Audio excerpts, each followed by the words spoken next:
Hello guys, আপনারা সবাই কেমন আছেন? আশা করি আপনারা সবাই ভালো আছেন ও ভালো দলেও আছেন। আমিও ভালো আছি, ভালো দলেও আছি। আজকের ভিডিওতে একটা বলতে আসছি যে এখানে একজন পুলিশ আসছিল, অনেকজন পুলিশ আসছিল, তার হাতে অস্ত্র ছিল।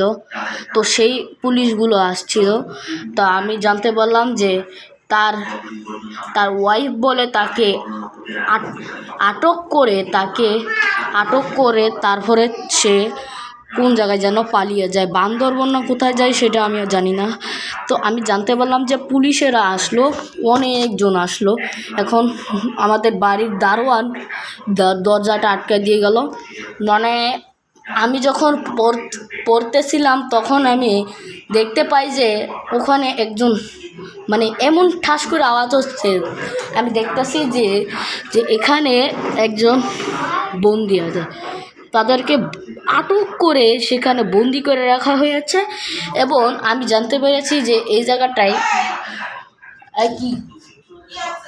ওই জায়গাটায় আটক করে থুয়ে গিয়েছে। তো এখন কথা হচ্ছে, পুলিশ অফিসাররা যে যার নাম সাহেবউদ্দিন বলেছেন যে তার ওয়াইফকে যদি পায়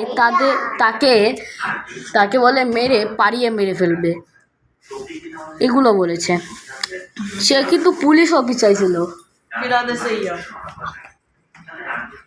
আপনারা সবাই এই ভিডিওতে চ্যানেলটি সাবস্ক্রাইব করে রাখবেন, এতে নতুন ভিডিও আসলে আপনাদের সাথে সাথে নোটিফিকেশন চলে যাবে।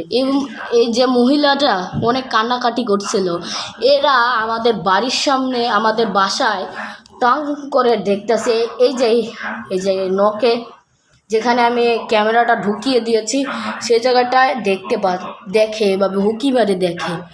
সে কিন্তু আমার কাছে মনে হয় যে সে আমার শুনতেও মনে হয়, কারণ সে মনে করেন যে আমগো বাসায় এই জায়গাটায় হুকি মারে, এই বাসার পাশেই একদম, বুঝছেন? তো এই বাসার পাশে এই যে সামনে যে বাসা দেখতে পাচ্ছেন না, এর পাশে। তো ওই বাসার পাশে আমাদেরকে দেখে হুকি মারে এবং দরজা টাক করে এই যে এইভাবে করে এবং কলিং বেল দেয়, আবার নক করে। তা আমরা একটা সমস্যার মধ্যে আছি। এই মহিলাকে আমার কিন্তু অনেক সন্দেহ লাগতেছে, তার কাছে কিন্তু বাচ্চাও আছে। তা আমার কাছে উনি কান্নাকাটি করে বলল যে আমার স্ত্রী, আমার ওয়াইফ আমাকে বন্দি করে রেখে গিয়েছে। তো আমরা জানতে পারলাম যে তার ওয়াইফকে যদি ওই যে সাহেবউদ্দিন, যার নাম সাহেবউদ্দিন, ওই পুলিশের নাম সাহেবউদ্দিন, সাদা কালার যে সাহেবউদ্দিন বলেছেন যে ওকে যদি পাই আমরা পাড়ায় মেরে ফেলবো। তারা এইভাবে বলেছিল। তো এই ভিডিওতে লাইক করবেন। আমি এখন এখানে দাঁড়িয়ে রয়েছি কারণ ওই মহিলাটা এখানে আসতেও পারে, আবার দরজাও মুস্তিও করতে পারে। আপনারা চ্যানেলটি সাবস্ক্রাইব করে রাখবেন আর আপনারা বেলটি অন করে রাখবেন। আপনারা সবাই ভালো থাকবেন ও সুস্থ থাকবেন। আল্লাহ হাফিজ।